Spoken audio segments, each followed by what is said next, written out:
spots are, in some cases, very interesting what's going on, and they're going down. They're going in the right direction. Cases in the Boston area are now declining. The Chicago curve appears to have flattened, which is terrific, and Detroit has passed its peak. These trends demonstrate that our aggressive strategy to battle the virus is working, and that more states will soon be in a position to gradually and safely reopen. That's very exciting. It was very exciting even today watching and seeing what's happening, and people are getting ready and they're all excited. I do want to mention a man who's done a very good job for us. Dr. Robert Redfield was totally misquoted in the media on a statement about the fall season and the virus. Totally misquoted. I spoke to him. He said it was ridiculous. He was talking about the flu and corona coming together at the same time. And corona could be just some little flare-ups that we'll take care of. We're going to knock it out. We'll knock it out fast. But that's what he was referring to, coming together at the same time. And I think rather than waiting, I'd ask Dr. Redfield to come up and say a couple of words just to straighten that out, because he didn't say it was a big explosion. The headline in the Washington Post was totally inaccurate. The statement wasn't bad in the Post, but the headline was ridiculous, which is, as I say, that's fake news, and CNN is fake news like crazy, and they had just totally the wrong story, which they knew. They were asked to change it, and they wouldn't do that, and it was false. So I'll ask Dr. Redfield, who is a real professional, to come up and explain, please. Thank you, Doc. Thank you, Mr. President.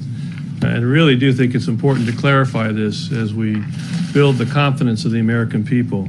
When I commented yesterday that there was a possibility of the fall-winter, next fall and winter, it could be more difficult, more complicated, when we had two respiratory illnesses circulating at the same time, influenza and the coronavirus 19. But I think it's really important to emphasize what I didn't say. I didn't say that this was going to be worse. I said it was going to be more complicated or more difficult and potentially complicated because we'll have flu and coronavirus circulating at the same time.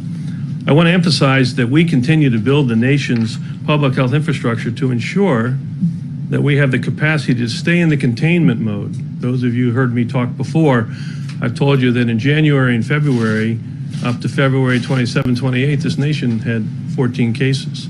We were in the containment mode.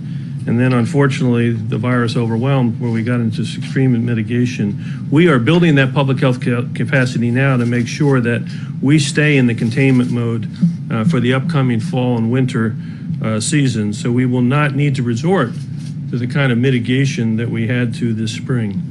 I have confidence that our public health response of early case recognition that we've talked about, isolation and contact tracing, combined with our plans for increased surveillance, particularly for the most vulnerable, will be an effective public health strategy so our nation will be able to maintain itself in the containment mode. And again, that will be supported by the American public's continued cooperation, obviously in the areas of personal hygiene and the types of social distancing strategies that may be appropriate. The key to my comments, and the reason that I really wanted to stress them, was to appeal to the American public to embrace the flu vaccine with confidence. One of the greatest tools we have as we go through the fall, winter season that we're into is to get the American public to embrace the influenza vaccine and thereby minimize the impact of flu to be the co-respiratory disease that we confront. Thank you very much. Can I just be clear? Just to clarify a couple things. I don't know what to follow up. He was misquoted, totally misquoted. He said they could come together. They didn't talk about that. And his whole purpose in making the statement was to get a flu shot so that next fall we don't have such a big season of flu. And we possibly won't.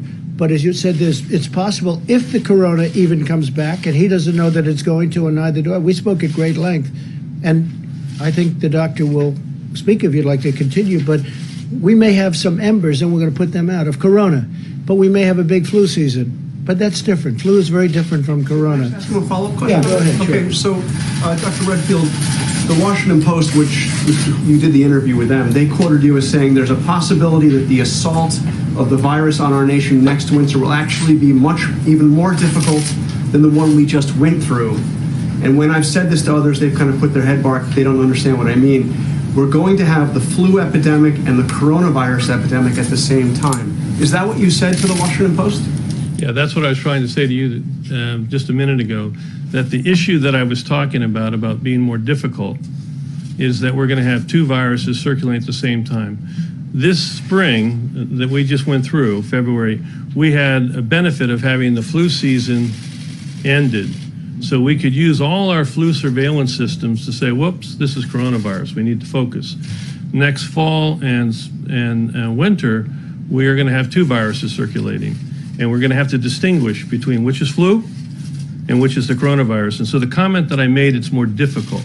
Doesn't mean it's going to be more impossible. Doesn't mean it's going to be more, as some people have said, worse. It just means it's more difficult because we have to distinguish between the two. And what I was wanting to do, and what I want to do again here, is appeal to the American public to recognize they can really help like they did with mitigation, which they really helped. I need them to help now to best prepare us by getting the flu vaccine and taking flu out of the picture. But excuse You may me. not even have corona coming back, just so you understand. Doctor, would you like No, but I'm sorry, but that quote that I just read was accurate, right, sir? That's the quote from the Washington Post. You were accurately quoted, correct? I'm accurately quoted in the Washington Post as difficult. But the headline was inappropriate. What does the headline say? Well, Read the headline. The headline says CDC Director warns second wave of coronavirus is likely to be even more devastating. And isn't that That's correct? not what he said. That's not what he said. But if you have the two things The happening, headline doesn't cover. No, I actually think it's actually going to be, I think the American public is going to heed the request to relook at their vaccine hesitancy to vaccine with confidence for flu.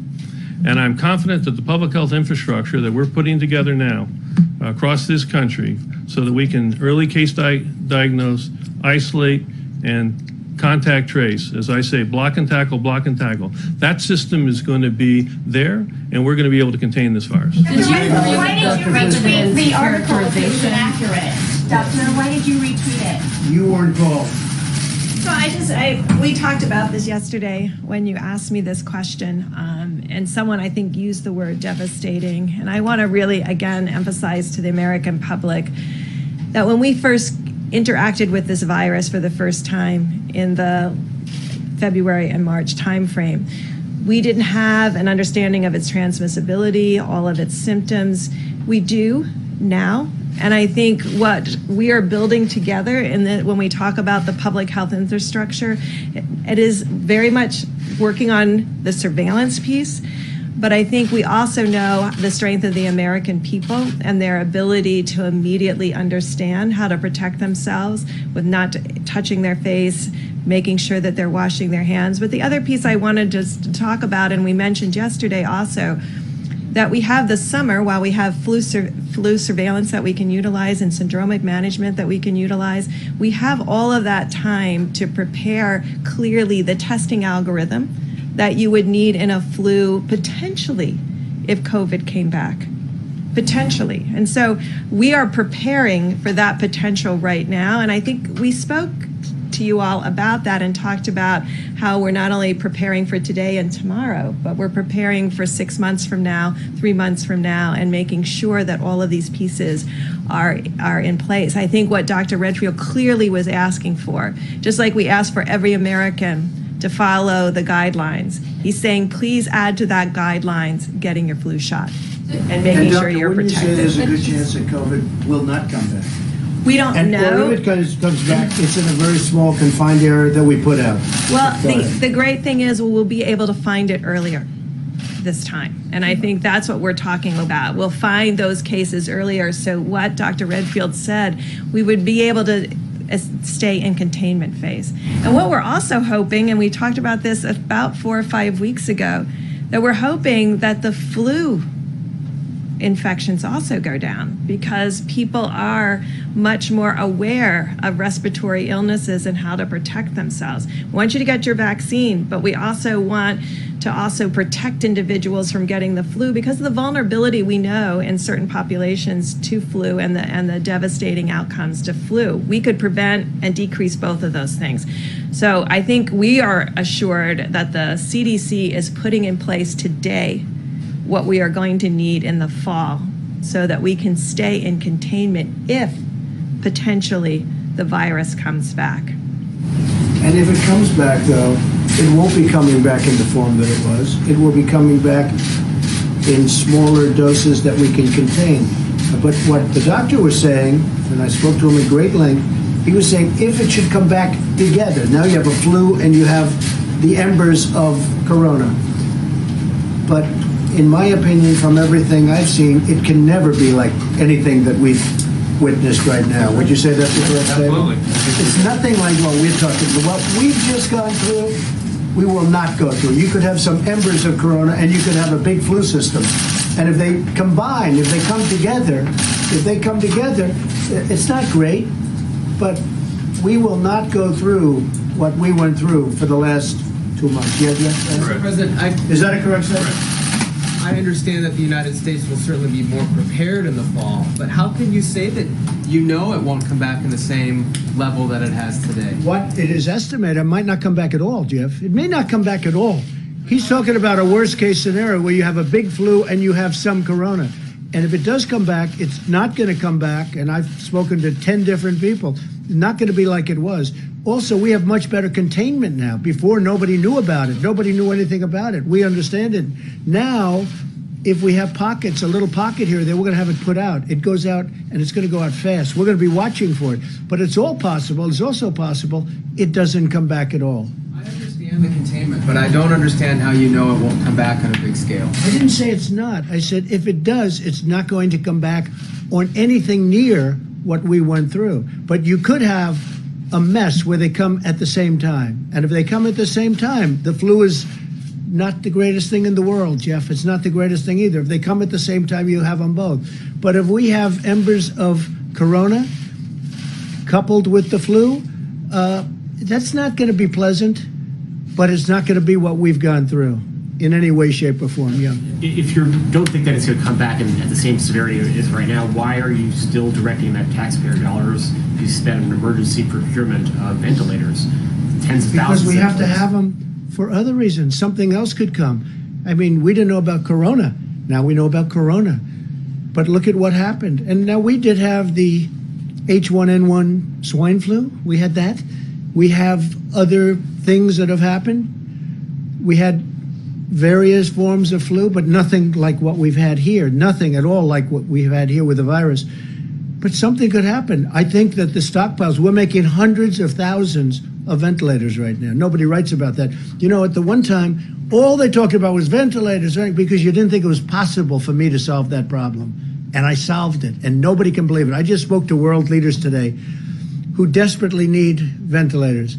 They said, the job you've done, and we're sending 500 to Mexico, then another 500 to France. We're sending some to Spain. We're sending some to Italy. We have them, they're being made by the thousands. And world leaders, I spoke to Prime Minister, I went through a lot of different calls today. I won't even tell you, but I can give you a list if you want. But I went through a lot of calls to a lot of leaders, spoke with Pakistan. They would like to have some ventilators. We're going to get them some ventilators. But they all said to me one thing: it was incredible that you solved the ventilator problem, because that was a big problem. The testing problem, we've done more than any other nation in the world. Go a step further. If you added up the testing of every nation in the world, put them together, we've done substantially more than that. You people aren't satisfied. So let's say we had 350 million people in the United States, right? Let's say. And if we gave every one of those people a test 10 times, so we give 350 people a test 10 times, the fake news media would say, where's the 11th time? He didn't do his job. Trump didn't do his job. because you have a lot of bad reporting out there. It's very sad, and it's so bad. That's not true. Well, you're one of the leaders of the bad reporting. No, but that's not true. Okay, let's get on to another subject. I wanted that to be cleared up. If you want, we can get onto it later. But I want the Vice President to speak. But you ought to get the news accurately. You ought to write it. If you take a look at what you wrote about the ventilators, and when we became the king of ventilators, we're making different factories all over ventilators by the thousands. In fact, Mike got back from Wisconsin. First thing he did, he called up. I said, "How's it going?" He said, "You're not going to believe." He just saw a plant, a factory, where they're making ventilators.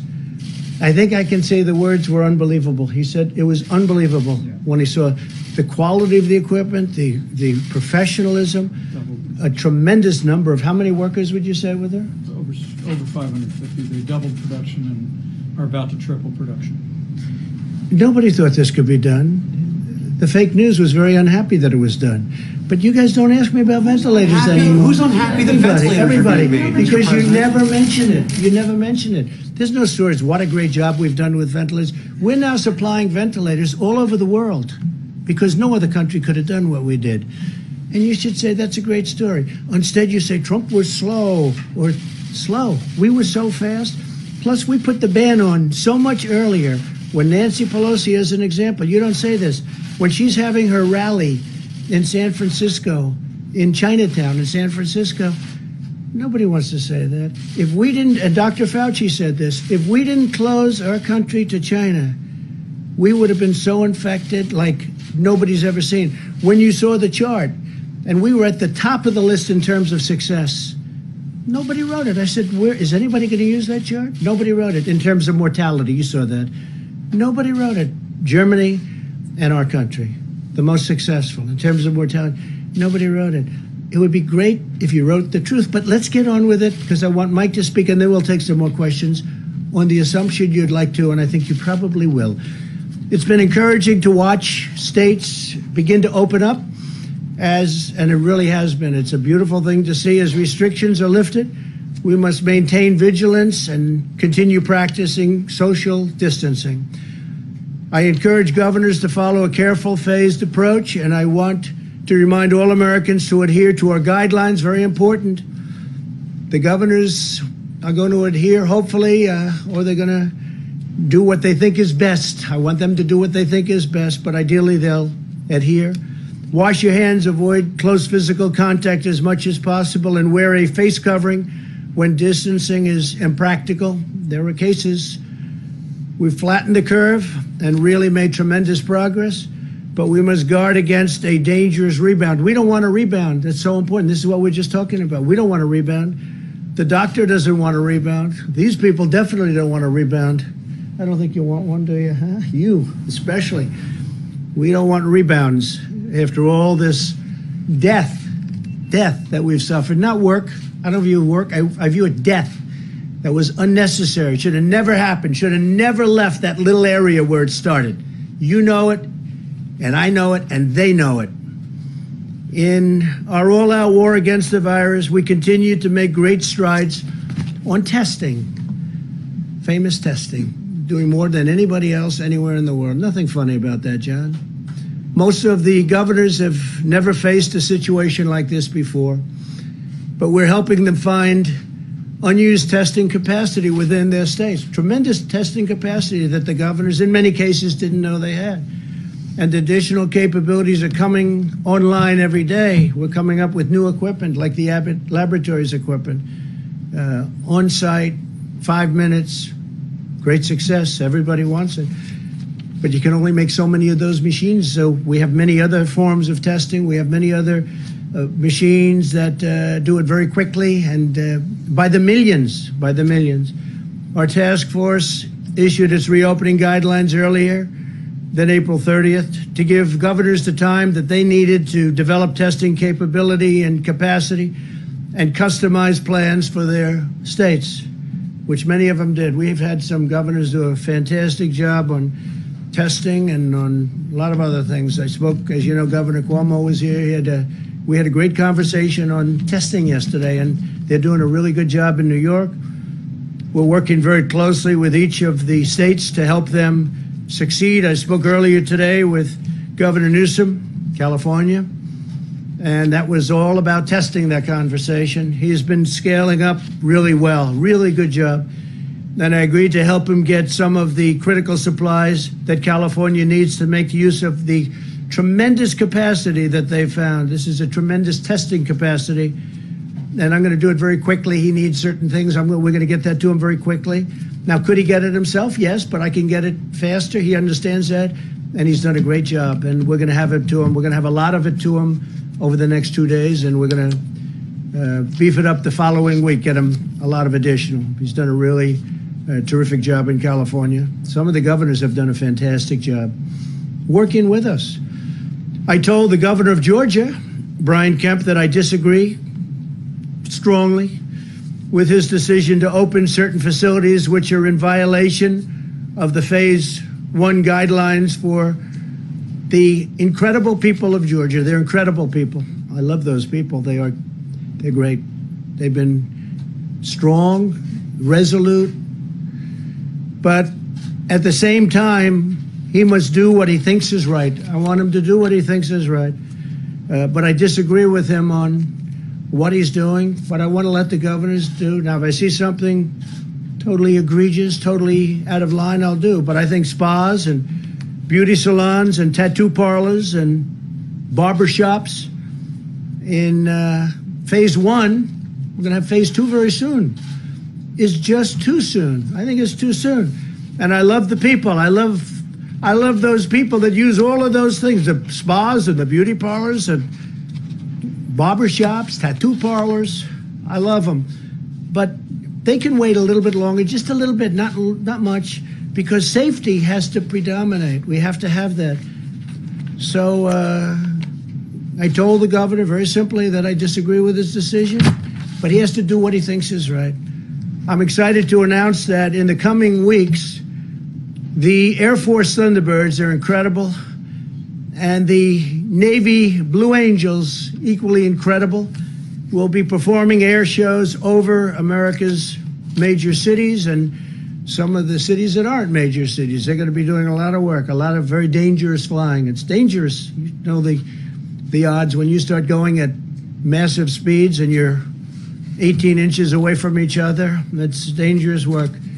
Your son is a great pilot, and I don't know if he can be. Could he be a Thunderbird? I don't know. We'll see. I think he probably could, from what I hear.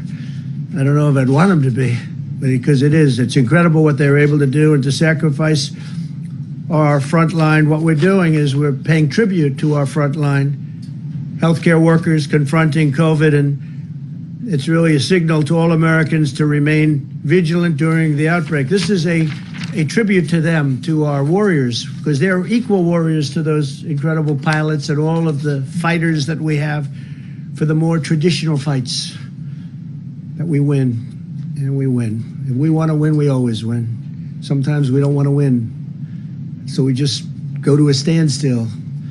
But that's always, that's not the way this country works.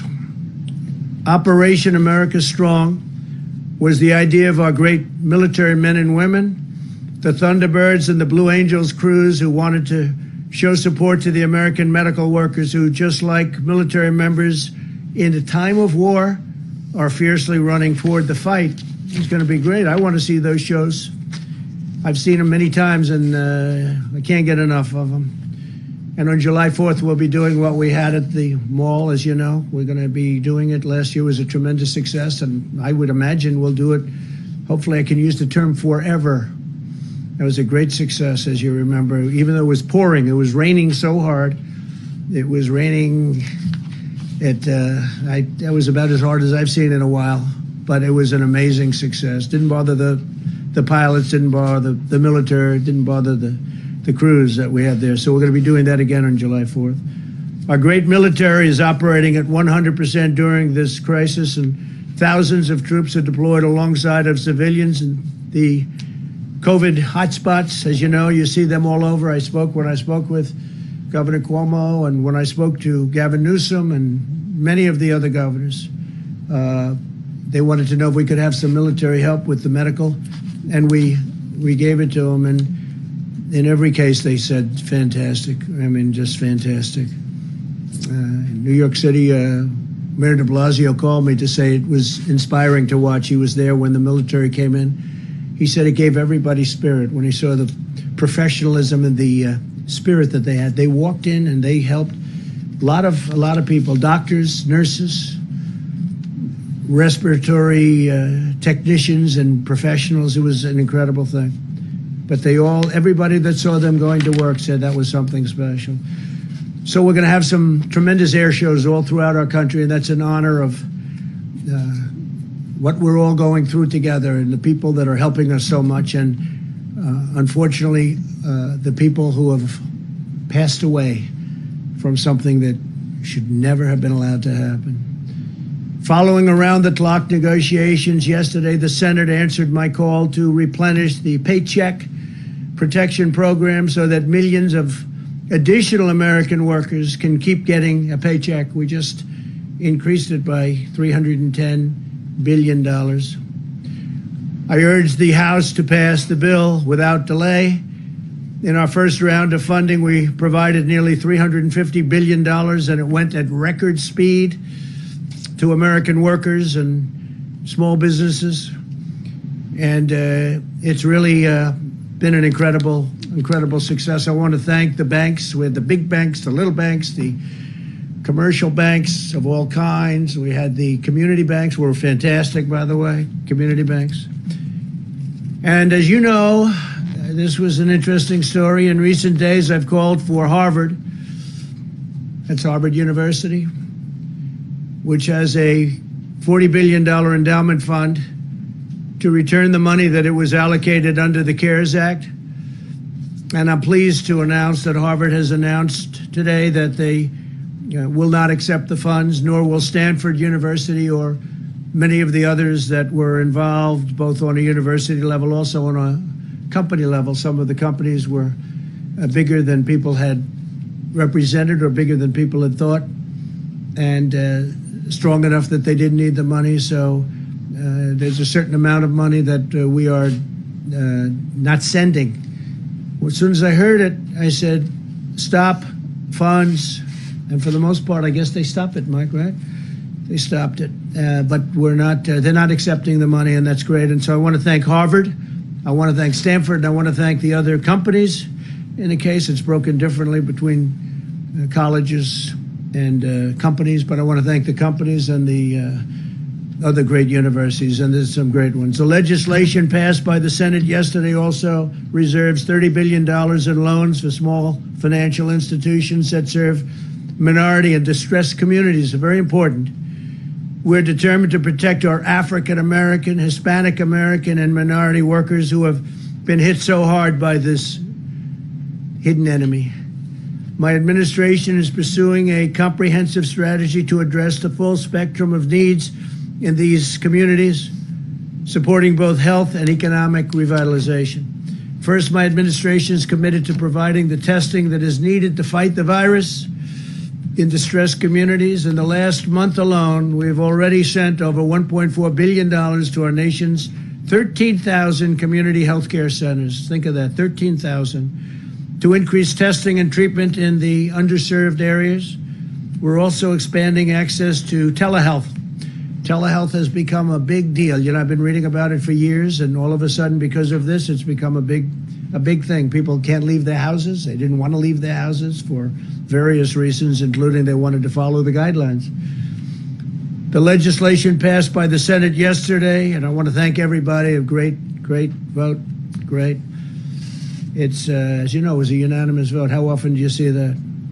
But the legislation passed by the Senate yesterday includes an additional $25 billion to further expand testing and provides even more funding for community health centers and various forms of epidemics and pandemics. And we'll be working on that because, you know, as per a couple of your statements and questions before, we want to work on that for the future. We hope this doesn't happen again ever. But last time was of this magnitude, 1917. That's a long time ago. So we want to be prepared. And we are prepared. And as I told you, we're building up hospital, not only our stockpile, which is being up greatly, being built up greatly, but also hospital stockpiles. We're getting them what they need. We're working out cost arrangements with them, and we're getting them a lot of the ventilators, which are the hardest thing for them to get, both from a cost standpoint and a technical standpoint. At the same time, we're also supporting the establishment of new testing sites focused on these communities. 40 sites have launched so far, and there are plans to launch dozens more in the next 3 weeks. We're coming up with testing apparatus and testing plans that are incredible when you look at the numbers. And some people are very, very big on testing, but some people are much less big than I am, I will tell you, and they're professionals. But we want to have it so that nobody can talk about, gee whiz, I wish we had more testing. Nobody's done it like we've done it, and nobody will. And we're getting very much stronger. We have incredible professionals doing it. So many different tests have now evolved. People are finding it even hard to believe. My administration is working closely with governors to ensure that they have the testing infrastructure in place to reduce further spread of the virus, if they're so inclined to use the testing apparatus, including strategies for older individuals, low-income Americans, minorities, and Native Americans. As part of the effort, the White House task force, headed up by Mike, who's done incredible. I'll say it every time. I'll say it to anybody that wants to listen. Mike Pence has done an incredible job. Really an incredible job. Thank you. Is providing technical assistance to all 50 states through one-on-one phone calls as they develop and implement their plans. In addition, my administration is committed to restoring Black and Hispanic communities to full economic health.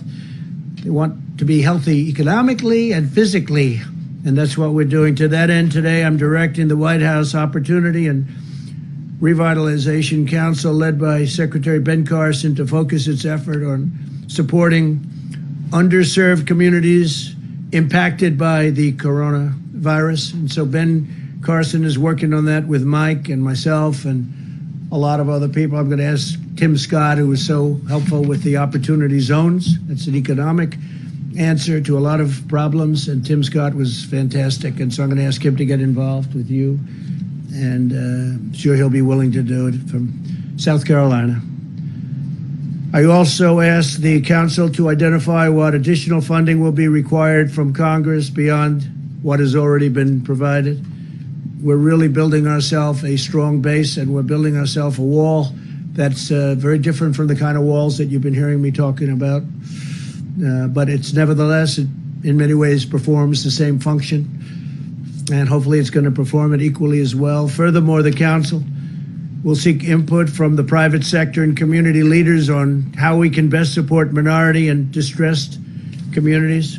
As president, I'm absolutely determined to deliver a great future for Americans of every race, religion, color, and creed. Before our nation was attacked by this horrible enemy, our African American and Hispanic American citizens were prospering like never before. Best employment numbers ever. Not only African American, Asian American, Hispanic American, every American. We were breaking records at every level.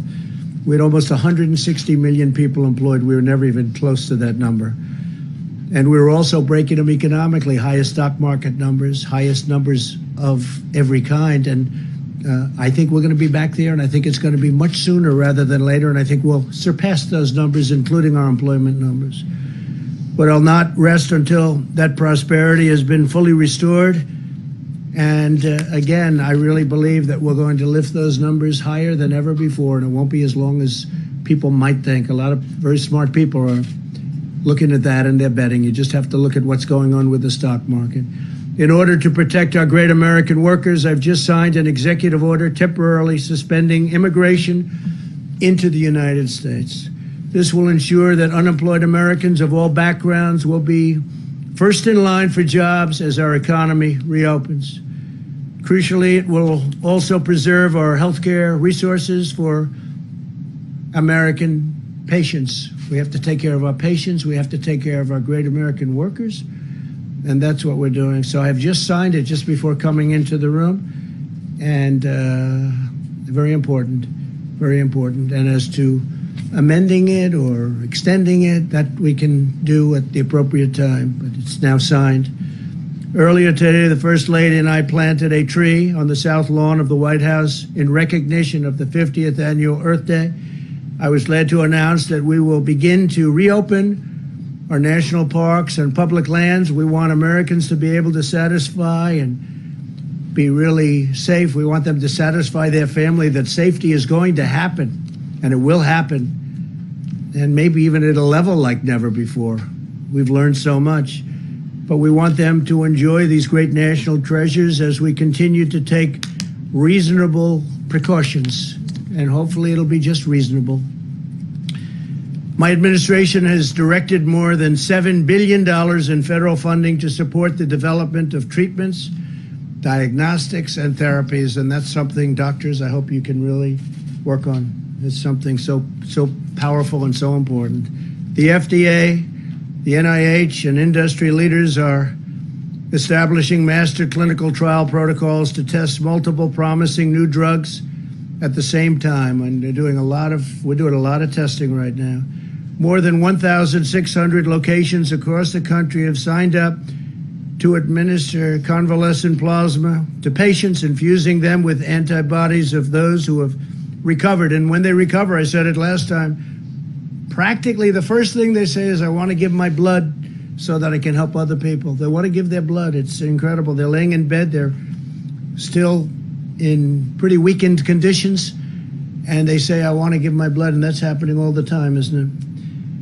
If you recovered from the coronavirus, I ask you to consider contacting your local blood or plasma donation center to arrange a donation that could potentially save many lives.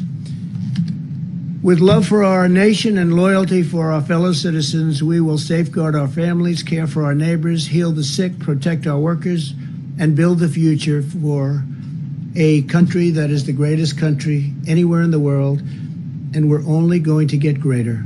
Thank you very much. Mike Pence, please.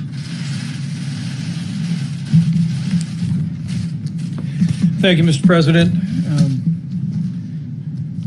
White House Coronavirus Task Force met today, and despite the fact that there have been more than 843,000 Americans who contracted the coronavirus, and we grieve the loss of more than 47,000 of our countrymen. According to Dr. Birx and her team, we continue to see encouraging signs because the American people have been putting into practice the guidance that's been issued by the President and this task force, and they've been taking to heart the guidance of state and local officials. And Mr. President, as we learned today, we are continuing to see declines in all the major metro areas around the country that have been most impacted. Numbers remain low and steady on the West Coast, in Washington State and in California. The New York metro area, New Jersey, Connecticut, all appear to be past their peak. And as our scientists may reflect in a few moments, we also are seeing the positive rate going down, which is actually even as encouraging as the declining cases. The Detroit metro area appears to be past its peak. The Seattle metro area, as I mentioned, remains stable. New Orleans metro area is the most stable of all the large metro outbreaks. We also are continuing to see stabilization and even declines in Houston and Atlanta and Nashville and Baltimore and Indianapolis and elsewhere. This is a tribute to the American people, to the fact that the American people have taken to heart the guidelines, the social distancing, the personal hygiene, the recommendation that you use the drive-through at a restaurant rather than going in a restaurant and avoiding groups of more than 10. On the President's behalf, on behalf of our entire White House Coronavirus Task Force, we just want to urge all of the American people to continue onward. We all want to reopen America, and we want to reopen our states and our communities as soon as it is safe and responsible to do so. But I want to say to my countrymen, the fastest way to reopen America is to continue to do what you've been doing. It's the fastest way, as President Trump has said many times, to get our country working again is to put the coronavirus in the past. and we are on our way to doing just that. You know, for early on, the president called forth not only the full power of the federal government, but he called forth the full weight of the American economy. And I had the privilege yesterday to travel to Madison, Wisconsin, and see American industry and American workers at their very best. And I want to thank the GE healthcare team in Wisconsin, as well as the union machinists that I spent time with all day yesterday. It was extraordinary. Mr. President, earlier this month, you used the Defense Production Act to ensure that supplies could flow to GE and General Motors and Ford and other companies that were prepared to repurpose manufacturing lines and hire new workers to construct ventilators. And at this particular plant, they literally have, the union sat down, the machinist union sat down, and in less than 1 week negotiated a new contract with GE Healthcare that allowed them to begin to bring in workers from around the country. They doubled their work line in 1 week. They're about to triple it. They've been going 24 hours a day, 3 shifts, 7 days a week. And then the president promised that by harnessing the power of the American economy, we would have 100,000 ventilators in 100 days. But thanks to the ingenuity and the hardworking Americans that I was with yesterday and other companies, we're actually going to have 110,000 ventilators in 100 days. They were all wearing T-shirts, Mr. President. I brought one back for you that simply read, "Union Machinists Save Lives." And to that great team at GE Healthcare, I want to just say all of America is proud of you and grateful for you. We're also grateful to all of our healthcare workers at every level and all the work that they're doing. And we're proud that our National Guard and our American military are at their side. As our task force learned today, more than 31,000 National Guard have been stood up around the country. And the president, in the last day, extended what's called Title 32 authorizations for all National Guard personnel through May 31. So we're going to continue to partner with states as the National Guard plays a vital role in testing and in cleaning nursing homes and in standing up states' response. Military personnel, Mr. President, we have more than 5,500 active duty military personnel, including, as of yesterday, 964 medical professionals in the uniform of the United States working in 17 hospitals in 7 states around the country. We're also very proud of our team at the VA. The VA has addressed its capacity issues. It's not seen cases among the veterans in its facilities increase, so they're deploying teams to focus on nursing homes.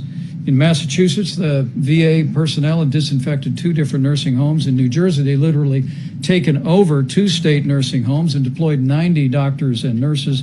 And in Florida, we're sending 16 teams to assist in nursing home operations.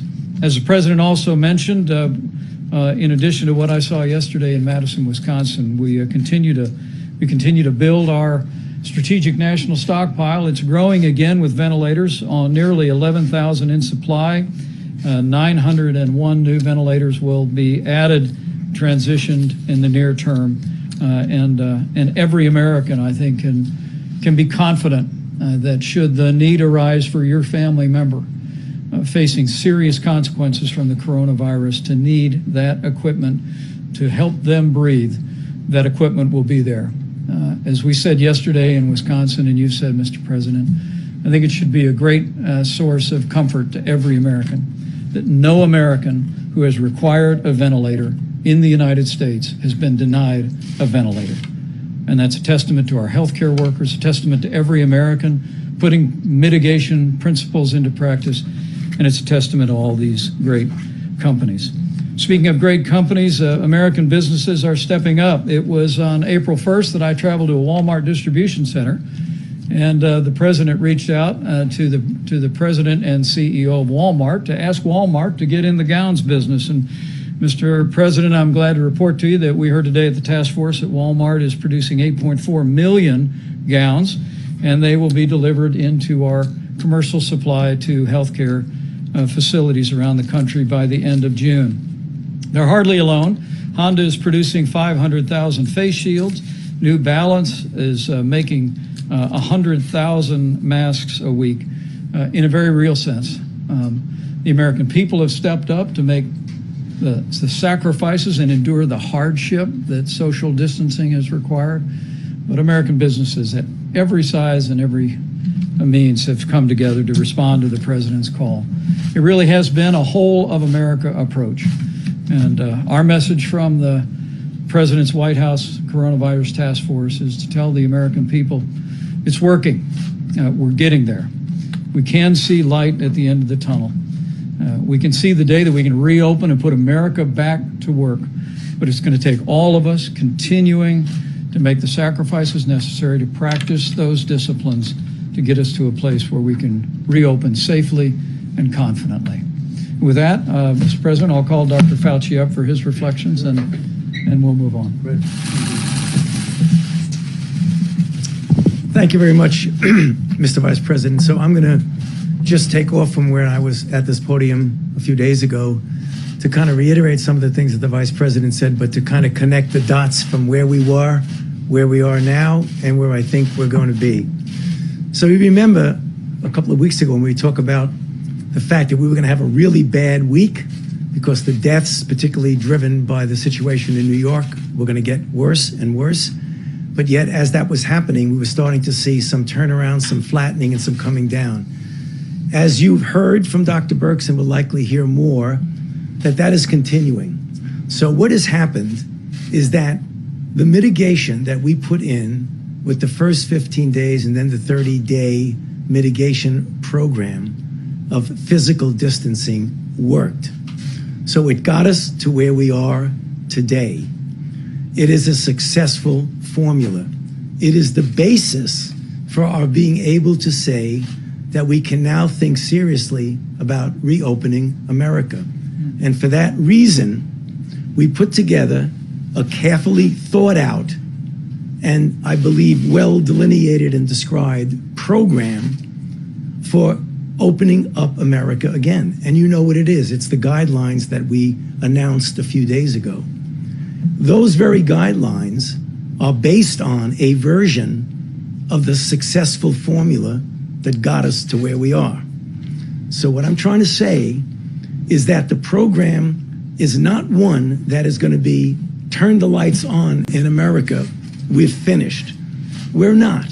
We have to proceed in a very careful, measured way. And if you look at the guidelines, they are careful and they are measured. There are certain checkpoints before you can even think about going into a phase one.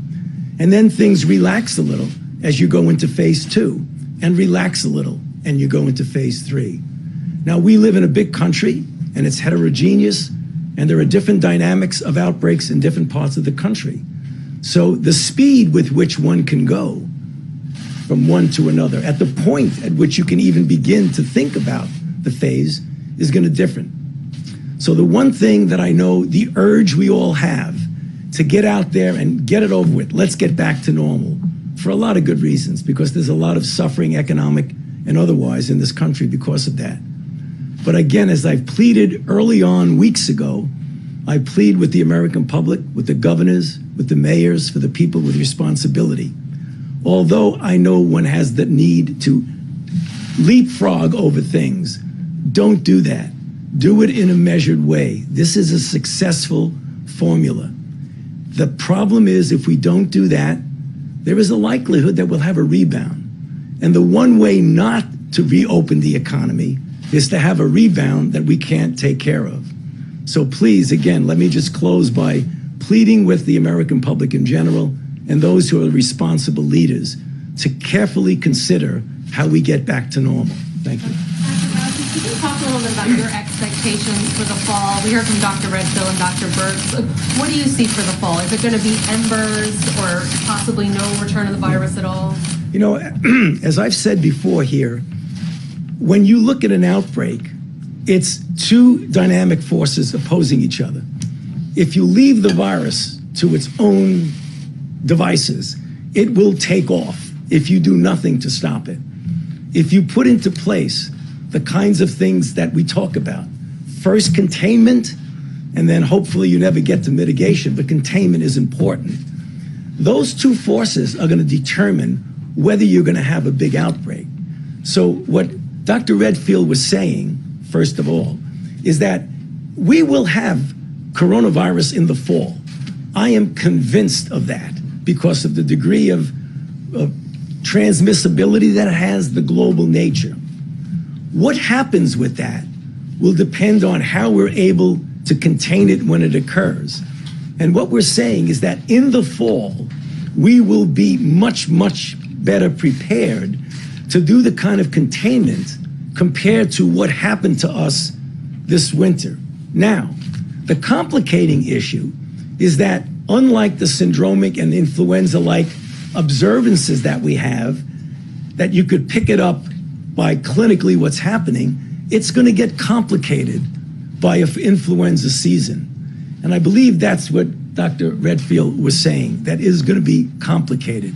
So whether or not it's going to be big or small is going to depend on our response. And that's what I think people sometimes have misunderstanding. Nobody can predict what is going to happen with an outbreak, but you can predict how you're going to respond to it. And that's really very important. So you would caution against people thinking that in the fall there's not going to be coronavirus anymore and we won't have to worry about it. Or if it is, it'll be spotty and it won't be a big problem we have to worry about. There will be coronavirus in the fall. If we do, which we won't, but let's take an imaginary period. We say, okay, coronavirus, forget about it. We're not going to do anything about it. It will take off. That's what viruses do. But that's not what's going to happen. We are going to respond to it to not allow it to do that. Dr. Fauci, what happens when governors like Governor Kemp are not following this careful, measured plan and moving forward even without meeting the gating criteria? Well, What do you do about that? Well, you know, if I were advising the governor, I would tell him that he should be careful. And I would advise him not to just turn the switch on and go, because there is a danger of a rebound. And I know there's the desire to move ahead quickly. That's a natural human nature desire. But going ahead and leapfrogging into phases where you should not be, I would advise him as a health official and as a physician not to do that. Okay? Go ahead, please. Thank you, Mr. President.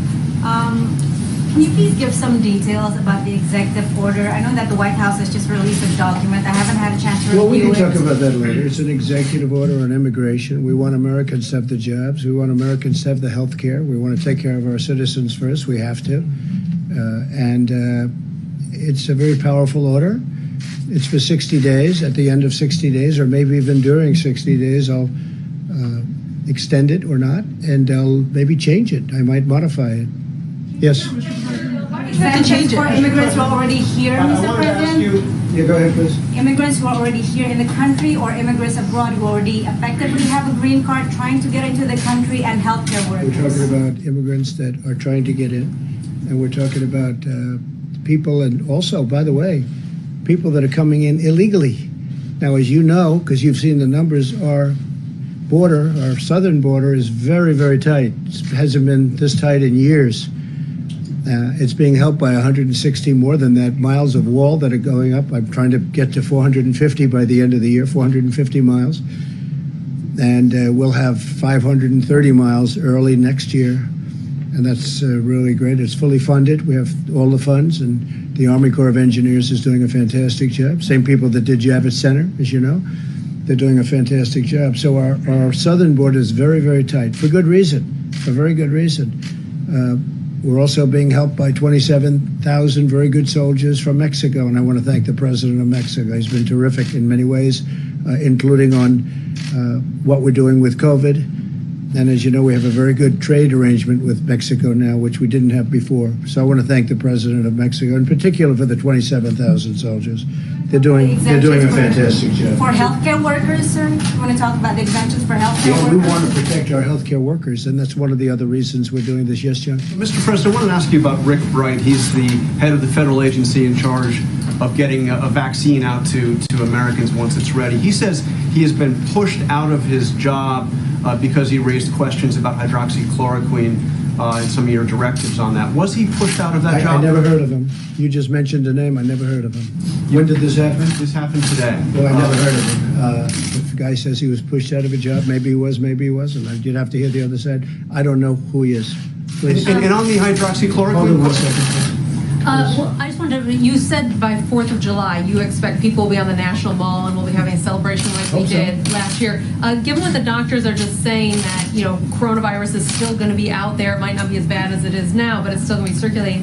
Is that going to be safe to have that many people in the mall? We're going to probably have 25% of what we had last year. Last year, as you know, was maxed out. I saw a magnificent picture of Dr. Martin Luther King.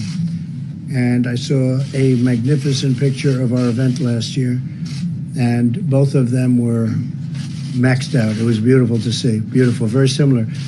This year, most likely, we'll be standing 6 feet apart. We'll have to do that in a very, very interesting way, and maybe we'll even do it greater. So we'll leave a little extra distance. But if we do that, we'd certainly do that. I don't see maybe the purpose if we can't do that. We have to have people, thousands. We had tens of thousands, most of you were there, tens of thousands of people last year. It was incredible. And it was, to an extent, an air show of all the different aircraft flying over. We even had Air Force One flying over. So ideally, it would be wonderful if we could actually have it as it was last year, and eventually we will have that. I think it's important to know, eventually we are going to have that. Your stadiums are going to be the way they've been for the last 100 years. No, I know, but your stadiums, as an example, sports, going to be the way they used to be. I mean, I told one of the owners, he said, do you think I should take out seats? I said, no, you shouldn't take out seats. We're going to have it the way it was. We're going to be back. This virus will eventually be gone. And if it should show up in the fall, we're going to put it out very fast. We have great people. We're going to put it out very fast because we've learned a lot. We've learned a lot about how to deal with this, and we'll put it out very fast. Yeah, please. Just nice and easy. We talk a lot about testing capacity, and governors agree that that exists, but it's very different from testing implementation. And they are still begging for you to use your full authority to help them get reagents and other things.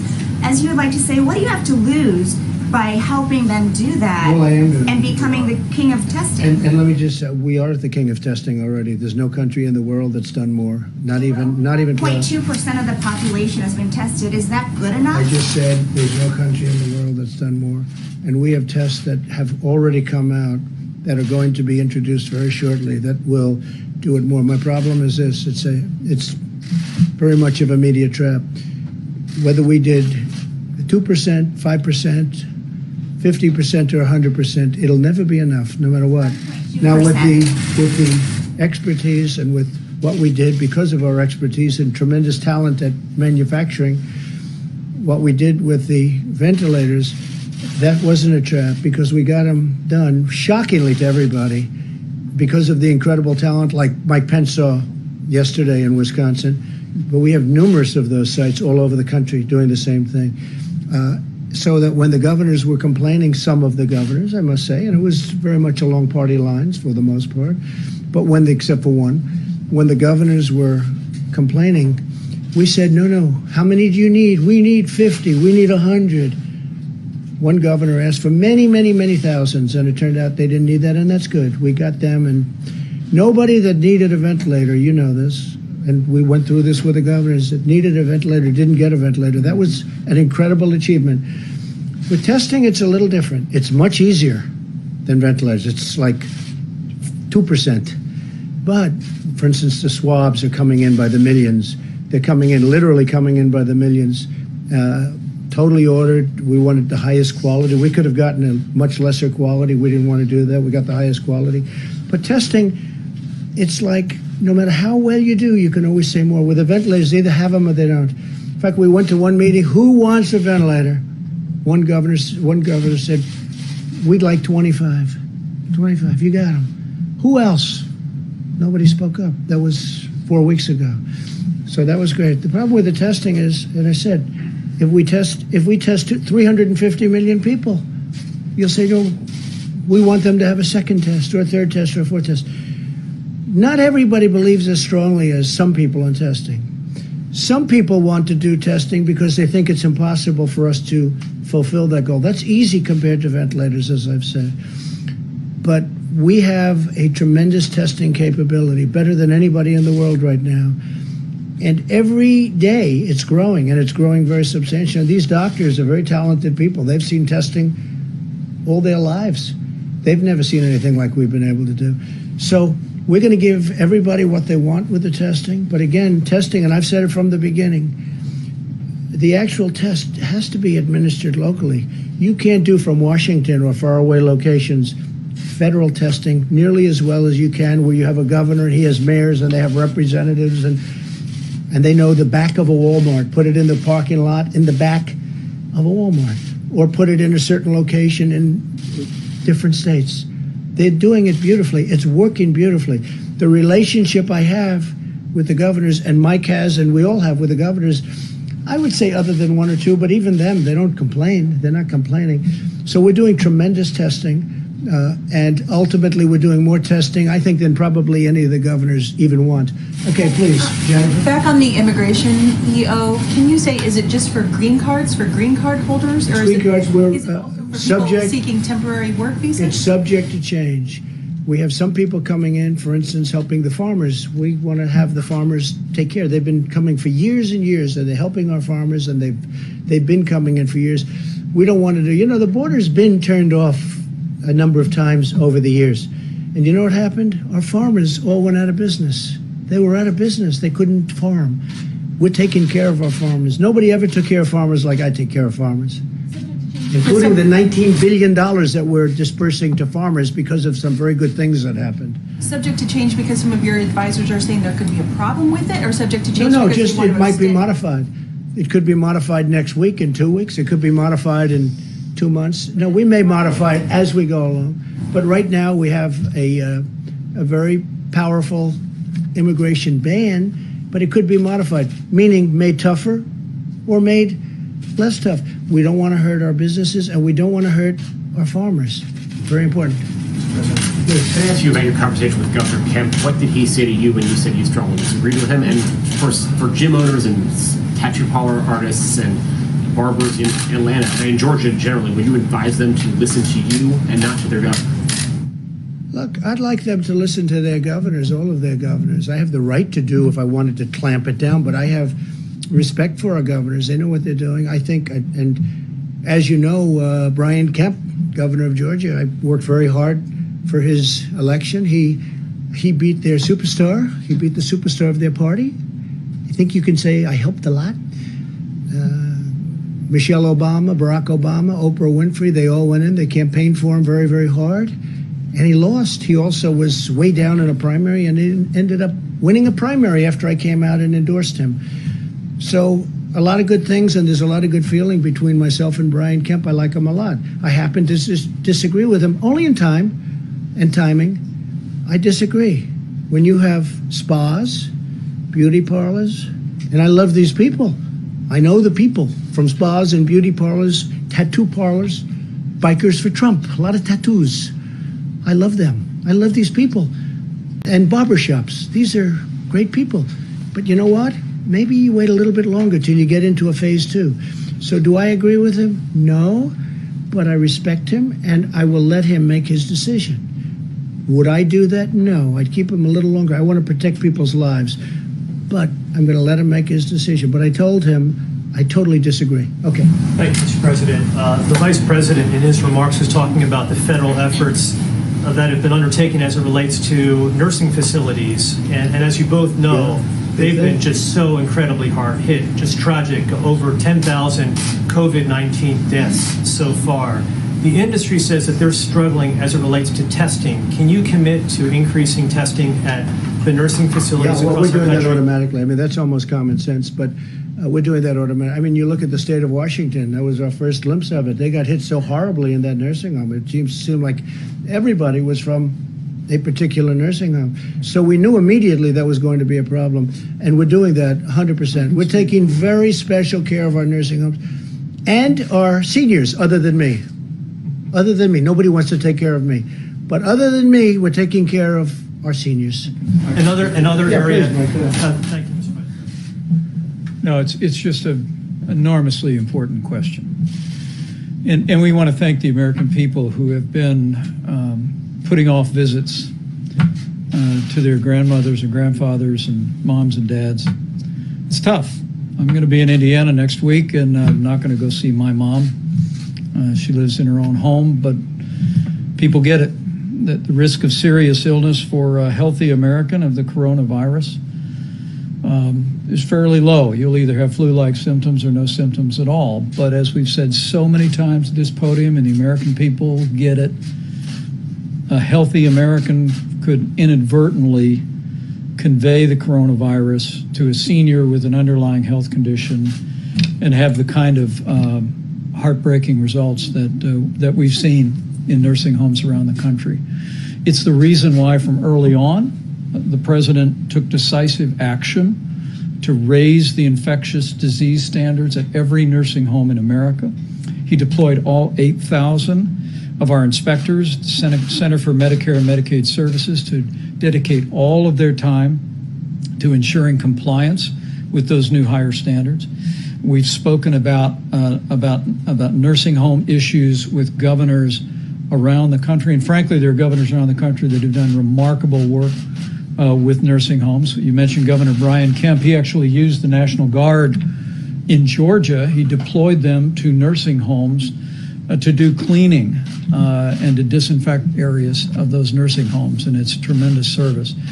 But to your point about testing, if you look carefully at the guidelines, Open Up America again, you will see that in phase one, the level of testing that we contemplate is first that we want to be able to test anyone who has the symptoms that may be coronavirus and be able to test them quickly. Secondly, we want to do the kind of contact tracing, and Dr. Redfield and his team are deploying CDC teams in every state in America to be able to find out everyone that person has been in contact with and test them. But if you look right underneath that, what we're directing states to do is be prepared to deploy testing resources first and foremost to nursing homes and long-term care facilities so that we can monitor any potential outbreak of the coronavirus among the most vulnerable population. Thanks to the leadership of our Surgeon General, as the President announced today, we're also going to be deploying testing resources to vulnerable communities, to underserved communities. The CDC released new preliminary data on the impact, particularly on African American communities in this country, and it's the reason why part of our phase one recommendation is that we deploy testing resources into those communities that are described by the doctors as socially vulnerable. And even as we speak, we'll announce next week that we're already in the process of deploying testing. And so it's a good opportunity to remind every American to be especially careful around our seniors, to heed the guidance about avoiding visitations, to protect the health of those who are most vulnerable. But the American people can be assured that from phase one forward, all the way through phase three and reopening, we're going to be helping to guide the states to focus on the most vulnerable, beginning with our seniors with serious underlying health conditions. Mr. Vice President. Hi, thank you, Mr. President. Commercial labs say that they need to buy new diagnostic machines to be able to double their testing capacity. Your administration has said that there's enough testing capacity to double overnight. How do you kind of square that difference? Very easy. They can get new machines if they want, but even if they didn't, we have tremendous testing capability. You take a look at what's happening in California and New York. Governor Cuomo told us very strongly, he said, wow, we have a lot of labs. You know, it's a research center of the world. They have tremendous. In California, too, long conversations. They have tremendous testing capability there, too. Now, if they want to increase it, they can increase it, but they have plenty right now. You saw the maps the other day where we put up the different sites in various states, and virtually all states are like that. How about you with the mask? Yes, Mr. President, may I actually follow up on those maps from the other day? On Monday, a reporter for a local television station in Miami sent me a question asking if it was possible to get the information on those maps distributed to the media so that local TV stations and newspapers can check on that information. So that could be done. Do you want to do that? Do you want to say something? Thank you for talking about testing and testing capacity, because we have been talking about that for several weeks, because we could see, and we did a full inventory of every single state and every single laboratory. And I also appreciate you talking about the implementation piece of the testing capacity. And it's complicated. So we have a team calling every lab and working through the American Society of Microbiology, as I mentioned before, to really work with every lab director to see what the issues are in each laboratory. And I just want to thank Administrator Verma, who really worked on increasing the funding for this test and uniquely doubling the funding for the coronavirus nucleic acid test. From $50 to $100 to really address some of the issues about laboratory technicians, because sometimes we think these tests run themselves. They don't. They actually need people to help with the machines. So we were talking about purchasing more machines. We actually need to have additional laboratory technicians to really be able to work all of those machines. And so it's lab by lab, state by state, and that's the dialogue that's going on now to unlock the full potential of the United States. Maybe the testing would not be needed at this moment, and maybe it is, but we want it also totally available in the fall if it comes to an issue where we have to distinguish between flu and COVID-19. So we're building infrastructure and capacity not only for today, but for tomorrow, and really showing a new way to really deal with pandemics and bring testing to scale, because the country has never had to do this before. I mean, if you look at some of the other countries, they're struggling with some of the issues from PPE to testing. And so this is a universal issue, but we're working on it as a collective to really have a very innovative and integrated way to approach testing. But without building new, they have tremendous capability. And the maps are, I will ask the companies, because obviously it's proprietary where every single machine is. And, you know, if you have that machine and 5 others, maybe you don't want to know, let that person know you have 5 others. It's kind of like Coke and Pepsi. So I think we're working very deliberately to really be able to share those maps. The governors, I can tell you that all of the state governors and the mayors have those maps, and the addresses and the type of machine for every single laboratory in their jurisdictions, so that they know. The governors were not aware that those laboratories were available to them. Dr. Burns, before you leave, on the state of California is now partially broken with CDC restrictions on who would get guidance on who should get testing, because they want to test people without any symptoms at all in high-risk environments like a nursing home. Do you agree with this? Vice President Pence, do you agree with this? Well, not only do we agree with it, it was in our guidelines. That was fundamental to our guidelines, and I think we were the first group that said testing asymptomatics will be key. We've always said that we think that's a significant contribution to infections, and we went to the places where we thought it was most critical to find cases the earliest, and so that is where we have asked states in the guidelines to start with nursing home, indigenous peoples, and people in underserved areas in cities to really ensure that we're monitoring for any type, because we know the asymptomatic piece may be the tip of the iceberg.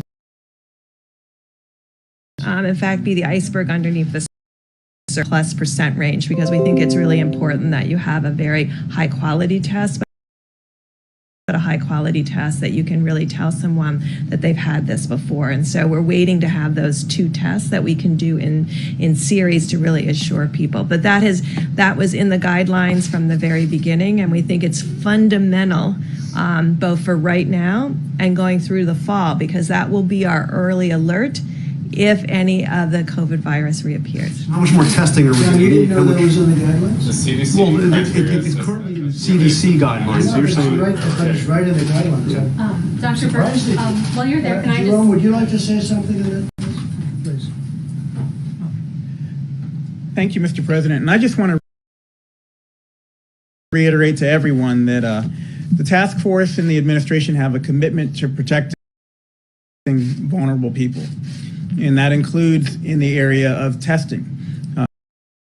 We've had the opportunity to talk to many different groups, and we hear that testing is absolutely a concern.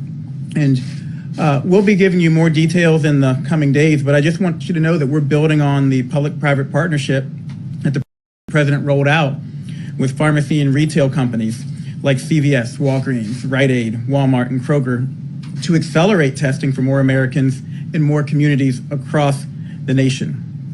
We're going to be increasing access to testing for undertested, underserved, and minority communities, and we're working closely with partners and states to establish sites in areas most in need of increased access to testing. We're using data. CDC provided data to locate sites in counties that are undertested and socially vulnerable, especially with high populations of Black, Hispanic, rural, and Native Americans. We're using the CDC's vulnerability index, as you heard about earlier, to select sites. This measures the resilience of communities when confronted by external stressors along 4 main themes: socioeconomic status, household composition, and disability, minority status, and housing type. Our goal is to have about 2/3 of these initial sites located in counties with moderate to high social vulnerability, and about 1/4 of these sites in counties with high social vulnerability. So again, I want communities that are vulnerable to understand that we are strategically and intentionally making sure we're deploying testing in those areas so that people can get identified if they have symptoms, can get identified if they are asymptomatic, and that we will be able to deploy resources appropriately. Thank you. Follow-up for Dr. And I have to Birx. say, our Surgeon General is doing a great job. Thank you. Great job. Really good. OAN in the way. Mr. President, thank you. Can we talk about Iran? You put out a message this morning making a rather big announcement for our military when it comes to Iranian aggression. Are you going to change formally rules of engagement for our U.S. military so that they can engage? We're covered 100%. We don't want their gunboats surrounding our boats and traveling around our boats and having a good time. We don't want them anywhere near our boats. And so you know the order I gave. I don't think I have to say it again, but I've given that order. Under the Obama administration, it was taking place all the time. Under my administration, I gave this order early on and nothing happened. They were very nice. There was no problem. But then I noticed yesterday they did that in a much lighter form, but they did that again. I said, we're not going to stand for it. So if they do that, that's putting our ships at danger and our great crews and sailors in danger. I'm not going to let that happen. And we will. They'll shoot them out of the water. So the U.S. military does not have to change its rules of engagement in order to follow your... No, that's the rules of engagement. That's a threat when they get that close to our boat. And they have guns. They have very substantial weapons on those boats. But we'll shoot them out of the water. Okay? Please. Thank you, President Trump. If possible, I'd like to ask a question to Dr. Fauci and then a very different one to you.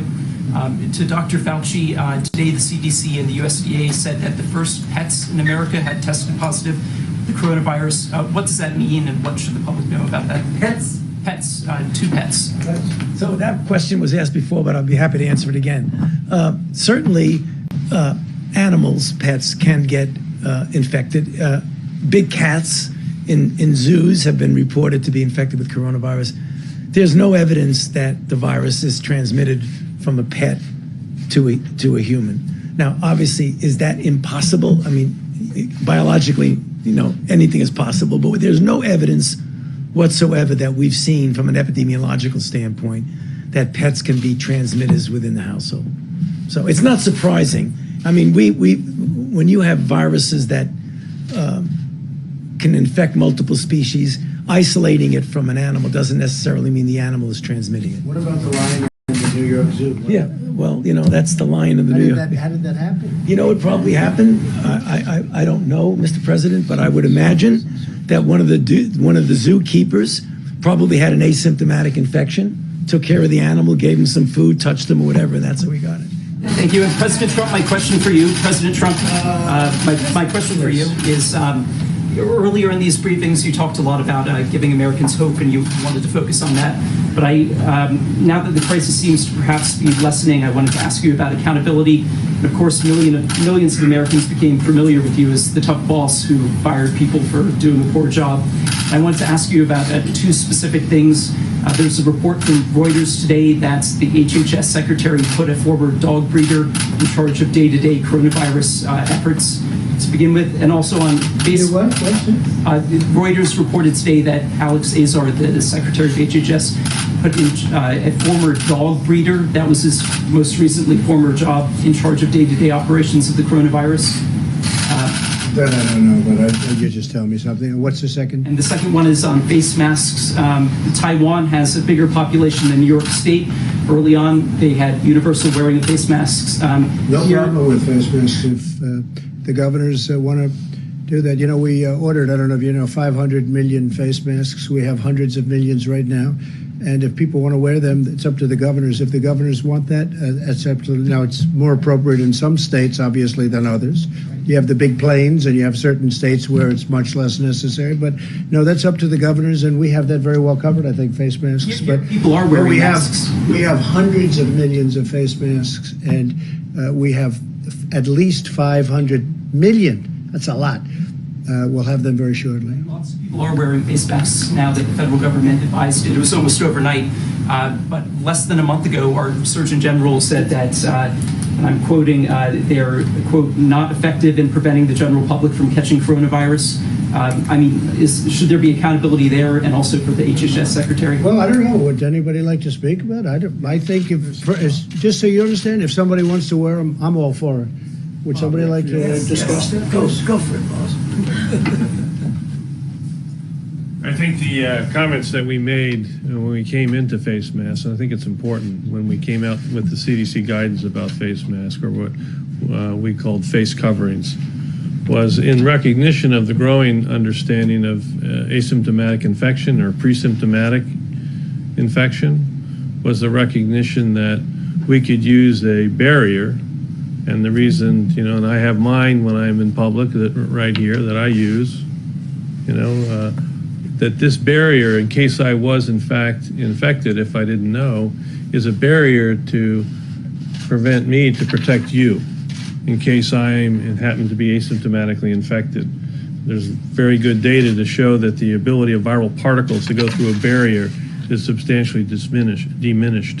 And that's why we recommended these face coverings. I think if you go back to when CDC came out with that recommendation, some people may think intuitively it's to protect them from getting infected. No, it was to protect you from potentially getting infected by me when I go out in public. Jerome, you? I actually appreciate you asking that question because it's one that that we've had to clarify several times, and I understand why the American public has been confused over time. As Dr. Redfield mentioned, initially we said, based on CDC, World Health Organization, and most other major public health organizations, that the public needed to know that these masks were not effective or shown to be effective in preventing you, if you wear a mask, from catching coronavirus. Another important thing to remember is the context of those statements was a run on medical masks, on N95 masks, and our healthcare workers were at risk. What's changed? What's changed is we found out that unlike past viruses that are spread through the respiratory route, a significant proportion of coronavirus cases can be traced back to asymptomatic spread. So, the task force deliberated this. We've always told you that we will look at the facts and we will give people recommendations based on the best available evidence at the time. And once we saw that asymptomatic spread, we said, well, masks still aren't effective, and from our point of view at preventing you from catching coronavirus in a significant way. But we've always told people that they should wear masks if they know they have symptoms to prevent them from spreading to other people. Well, now that we know about 25 to 50% of people are spreading asymptomatically, we suggested people wear cloth facial coverings to prevent asymptomatic spread. You wear your mask to protect me. I wear my mask, and Dr. Redfield mentioned it. I've got my mask. I believe I have mine on me, Bob. I carry mine around with me, too. I wear my mask to protect you. We're 6 feet away, which is why I'm not wearing my mask to protect you now, and we also all have been tested. So that's why I'm not wearing mine now. Yeah, but I'm right next to you. Well, I'll put mine on if you want me to, sir. But again, important to know that if you're going to wear a mask, it's not a substitute for social distancing. Still, social distancing is the number one thing you can do. Number two, it's important to know that you should practice good hand hygiene and not touch your face, because you still could touch a surface and bring disease to your face. And number three, this is the most important, it's just as important, please save the medical mask, the N95s for the healthcare workers, because the cloth facial coverings are effective, as far as we know right now, based on the best available evidence, at preventing you from spreading disease to other people. So no inconsistency there. It's just the recommendation changed because the information changed, and that's what you want from your public health leaders. And the argument made that you knew about asymptomatic transmission at the time that you said that, and that you were essentially misleading the public. So that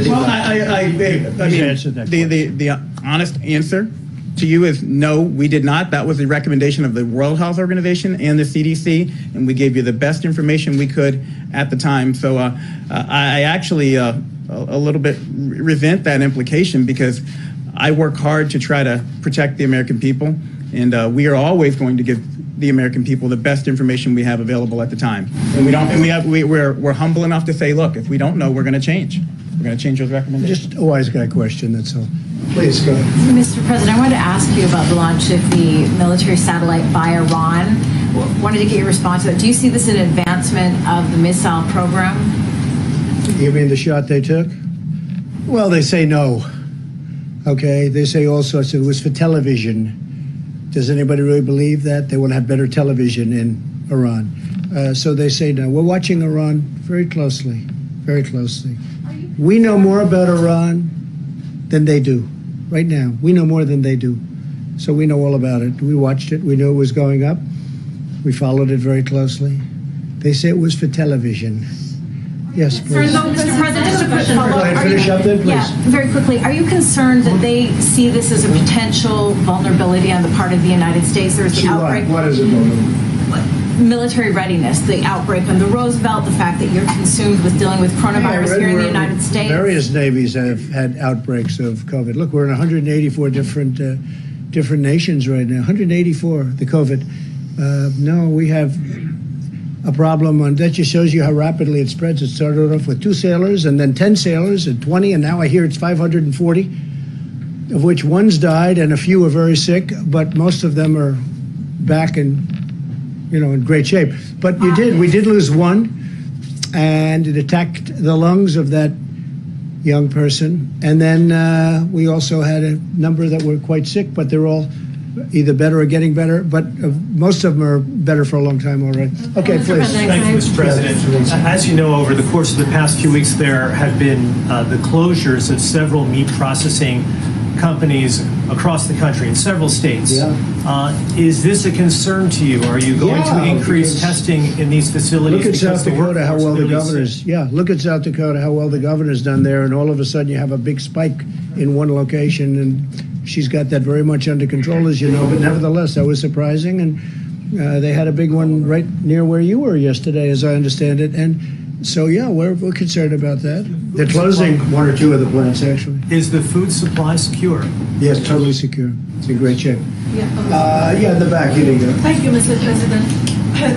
The Attorney General in the state of Missouri filed a law case against China, accusing it of lying and covering up about the origin of the virus. Yeah. Do you support that? And do you call Well, I haven't seen the case. I know about the case. He filed a case against China.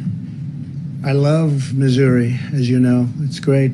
But I'm going to take a look at it. I actually know about it very much. I have to take a look at it. I have not seen the case in terms of reading it, but I will be doing that. Go for international investigation. Well, we're going to have to take a look. Oh, we're doing investigations. We're doing our own. But I do want to see and review that lawsuit. I'm sure that won't be the last one. Yeah. I just had a follow-up question for Dr. Fauci, if you don't mind. Yes, sure. I'm happy to ask you one after. John had asked the president about Rick Bright, and he said he wasn't sure who that was, but I'm sure you're familiar who he is since he was the head of BARDA. So there's this concern or an accusation he's raised that he was removed from his job because he protested widespread use of hydroxychloroquine. Are you familiar with this situation, and do you feel like public health experts feel they are able to speak publicly or to speak out in opposition to things? Yeah. So you don't feel like there's any concern among people at the NIH right now or in the public health community? At the NIH, absolutely not. Dr. Fauci, knowing Dr. Bright and knowing what his gifts are as one of the country's leading experts on vaccines, are those gifts best suited at NIH rather than BARDA? What's he going to be doing with you? What is he going to be doing at the NIH? Are his gifts best suited to work with you rather than BARDA? I don't really think I can comment on somebody's relative gifts. I mean, he's going to be at the NIH and he's going to be responsible. From what I hear, again, this is what I've heard, that he's going to be responsible for the development of diagnostics, which is very, very important. The NIH is going to be involved in trying to develop new generation diagnostics, which we feel is going to be very important for the future of being able to facilitate the kinds of things that now are sometimes problematic. And why do you say he has great gifts or gifts? What, do you know him? No, but have you reviewed him? Have you studied him? Have you reported on him? You said his gifts. I mean, his entire career. well, that doesn't mean you have gifts. I know a lot of people, they play baseball, but they can't hit 150 in the major leagues. The flu vaccine last year. No, but you talk about his great gifts. Go ahead, please. Please, go ahead. You could go, please. Thank you, sir.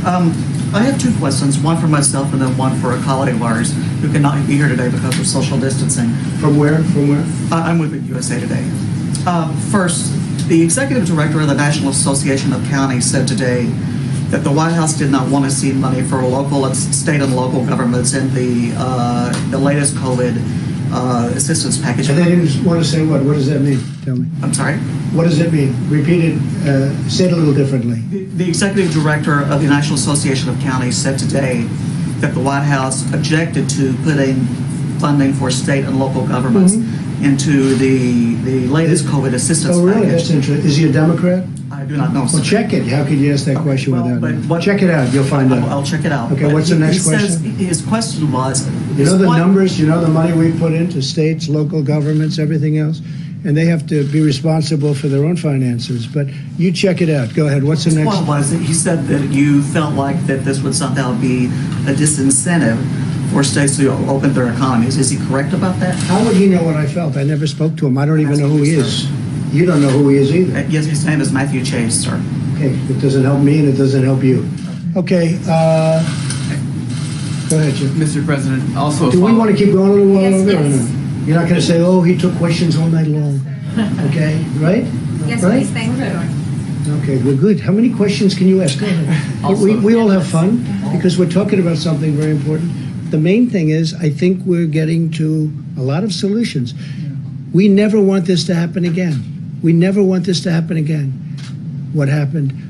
And if it should come back in some form, we want to snuff it out very quickly before anything can happen. And I personally hope it doesn't come back in the fall as a combination of the flu or not as a combination of the flu. But I think we learn a lot. And, you know, some of these questions are good. Some of them are ridiculous, frankly, but some of them are I think some of them are very important questions. Very important. You know, when you asked Dr. Fauci about the right to speak, if I let him speak, I'll let anybody speak. And we love him. Let's go. Mr. President, Senator McConnell said today that he would prefer to see states that have high public pensions declare bankruptcy rather than taking on more. I heard he said that.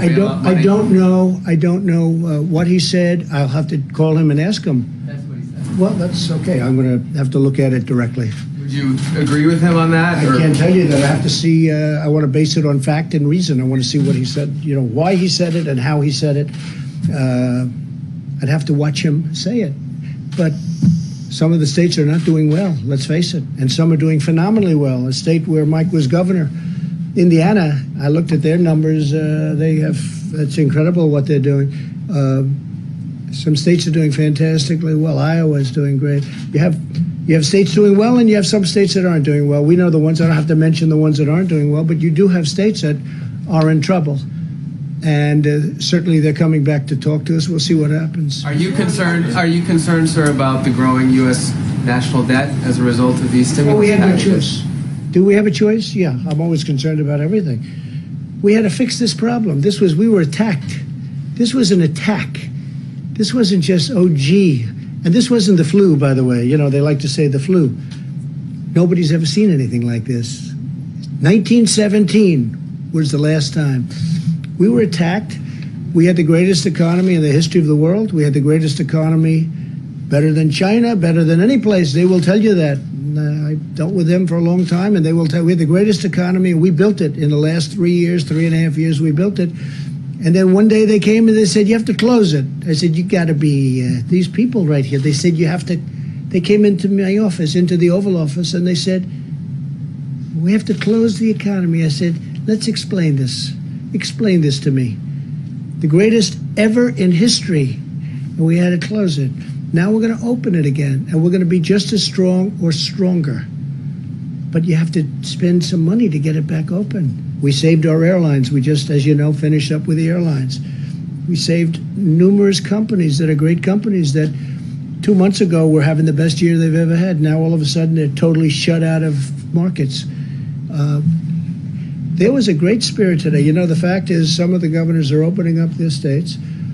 And I saw it, I feel it. I don't know if you folks go, I feel it. There was a great spirit today. I don't know, the stock market was up today, I guess.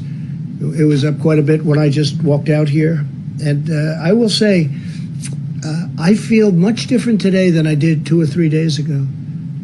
And I think the world does. We spoke to a lot of leaders. The world feels that we're really leading a path of optimism. European Union's having a lot of difficulty. You know, you take a look at what's going on with the European Union. It's having tremendous difficulty. But we're going to be back, and we're going to be back stronger than ever. We're going to be at a level, I think, that everybody's going to be and they do. They look up to us. They want to know, what are we doing? What are we doing with therapeutics? What are we doing with vaccines? We're going to have those answers, too. We're going to have them. Just like we took care of ventilators, just like we're taking care of, and already, as we said 100 times, we had more testing than any nation in the world. We had more testing than all of those nations put together that we mentioned the other day, all of them put together. And we're going to be, within 2 weeks, at a level that nobody's ever even seen before. They've never seen where we are right now. You don't have to build new machines. You don't have to build new labs. We already have them. But some of the labs are even upgrading to be able to double and triple their capacity in one case. Now, we're at a level that nobody's ever been. We're going to be bigger, better, and stronger than ever before. So I'm not concerned about that. Thank you very much.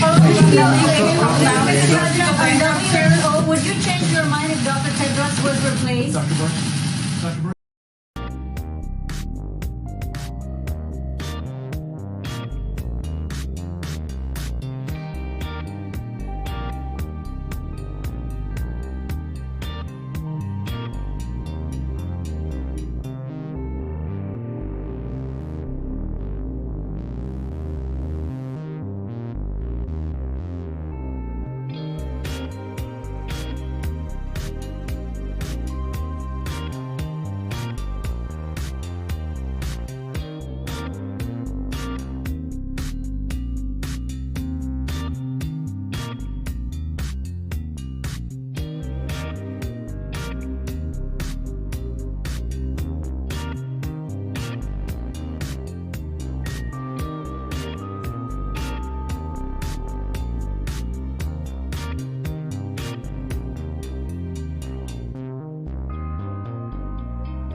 that do not do the 6 central things and do them consistently will see more cases and more lives will be lost.